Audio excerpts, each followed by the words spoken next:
This is a Skoda Felicia Fun. It's an early 90s hatchback from the Czech Republic turned into a beach truck / ute / pickup thing. And just from looking at it, you can tell that this is a two-seater. Not exactly, because check this out. Suddenly, it sits 4! Sure, the rear passengers aren't exactly in the car, but who cares when we're driving around the beach? And that, my viewers, is just one of many cars with weird seat layouts. I'm Stipe. Let's go.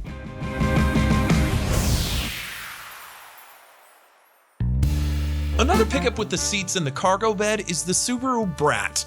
They're fixed, facing backwards, and if Subaru is to be believed, perfect for getting tanned while stationary. Or if I am to be believed, perfect for your mother-in-law while speeding. Yeah, this is road legal, believe it or not, and scary, which is why Subi also installed these roller coaster style handlebars so she can hold on for dear life. You comfortable back there? No! More zany sitting outside your car shenanigans comes from this modified Range Rover called the Excelsior. Excelsior! It doesn't look like the other two, so how exactly do you sit on the outside in this one, you might be asking? Well, you see, this is a rich man's kind of vehicle where the owner is being chauffeured around. But if that doesn't make you feel important enough, you can also hydraulically raise the back seat through the opening in the roof and look down not just on everyone else, but also on your own car too. Still, if you want the seat that really moves, then nothing comes close to the Toyota iRail. Yeah, it's an electric wheelchair for those who can walk but are too lazy to. Wally.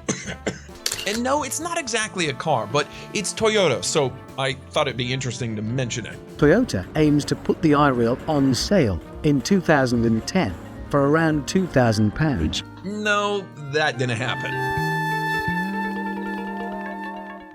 A proper single-seat car is the BAC Mono, which, because of its central driving position, is often described as the Formula One for the road.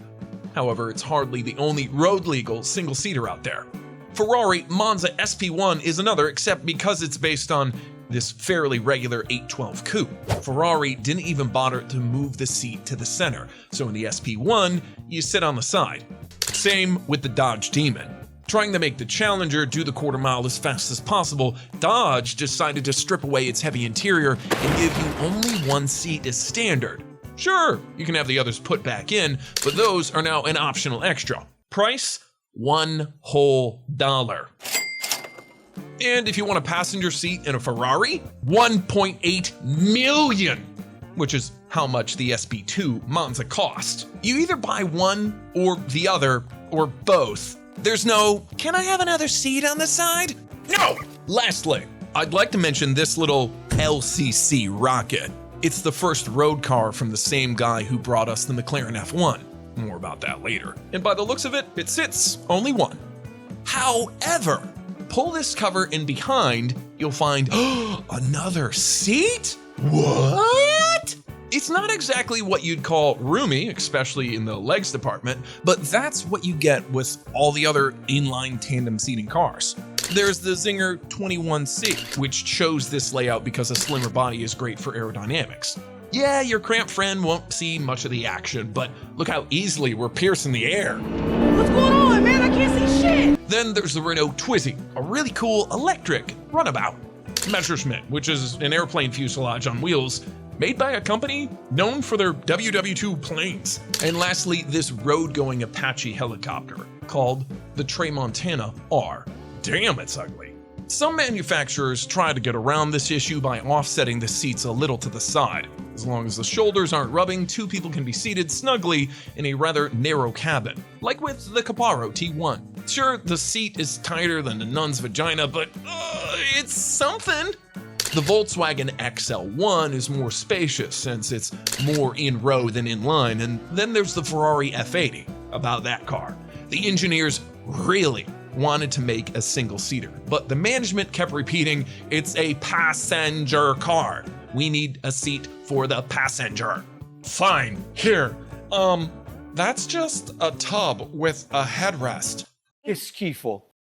Che schifo. I don't want Cioè, to know tu hai what you preso just una said. ricetta che mia nonna ha fatto 30 anni fa. Okay. It's the proper seat. Sorry for saying anything. Oh, and just when you thought it couldn't get weirder, let's move on to 3 seats now.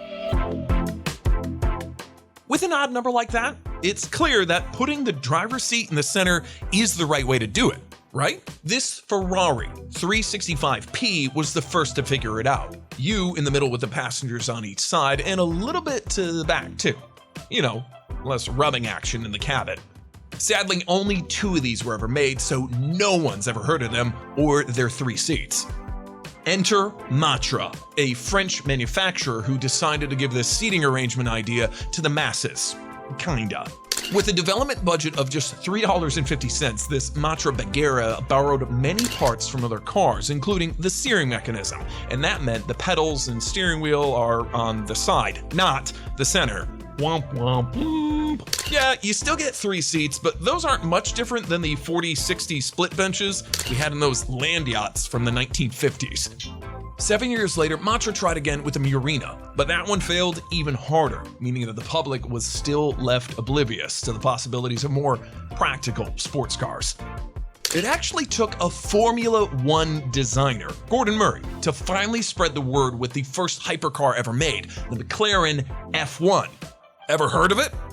Only 106 were made, so it's not like they pollinated the roads with them. But the word about this car, its performance, the engine bay insulated by literal gold, and yes, its 3-seat arrangement was on everybody's lips.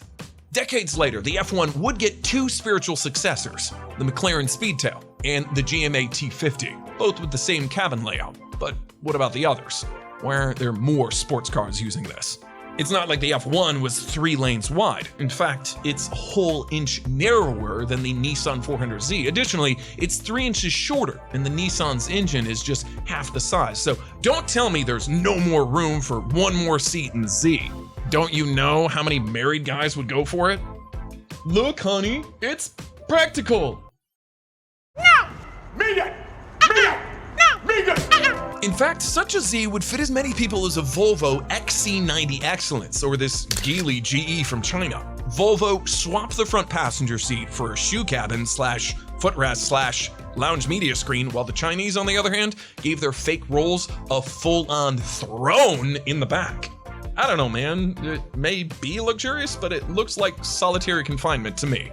Lastly, before we move it on to the 4/5 seats, here's something interesting hardly anyone was aware of. For $350, you can experience what it's like to go 2 laps at full speed in an F1 car. Let's start this category with a car its manufacturer refuses to call a 4-seater. The Toyota IQ is a microcar that's just 10 inches longer than the Smart 4.2, but apparently that's enough to squeeze in a whole other row of seats. However, it really is a squeeze. You can try to push the driver's seat all the way forward until you're steering with your nipples, but still behind you, there'll be enough room only for Kevin Hart. That's how Toyota advertised this car, and that's why they called it the 3.5-seater. Okay, I guess that's fair. Now, Citroen 2CV is a car so cheap and simple that the seats look more like porch chairs. Good thing that you can take them out and use them as such. Cheers, guys. The first-gen Fiat Panda also went cheapo in the chairs department, except Fiat did a different trick with them. If you fold them all the way back, they interlock together and form a bed? I think that's a bed. Now, why would you want to sleep in your car? Well, who said anything about sleeping, if you know what I'm saying? Wink, wink.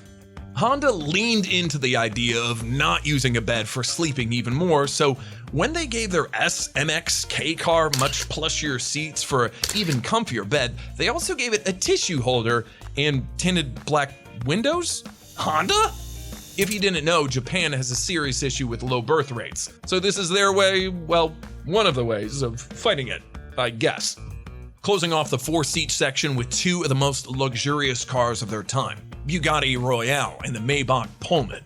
The Bug is interesting because the rear part of the cabin gets a nice and comfy sofa, whereas the front doesn't even get a roof. Who cares if it rains and the driver gets pneumonia? If he dies, you would die. Pullman is much more compassionate, while still remaining all about the big massage chairs in the back. If you thought the chauffeur got it nice, then what words would you use to describe this? I mean, sure, this Merc is technically a six-seater, but these two are for emergencies only. Otherwise, they're folded up. The Fiat Multipla is another six-seater, except it's half the size, extremely ugly, and the seats are in rows. Who said you need a stretch limo or some enormous SUV just because your pull-out game isn't all that great? This tall hatchback can do the trick too. That was close. But did you know that you can sit even more people in a Tesla Model S? Well, you could. For the earliest models, Elon offered the optional rear-facing seats. Yes, this is real. Now, I'm aware that the kids love making faces at the people behind you, but something about transporting kids in the trunk like that just seems wrong. I'm telling you guys, it's wrong. It's wrong. It's wrong. Comment down below if you've ever thrown a child in a trunk before. Besides, this isn't such a musky idea. Old wagons used to have that too, but also cars that aren't that old. Check out this E55 AMG.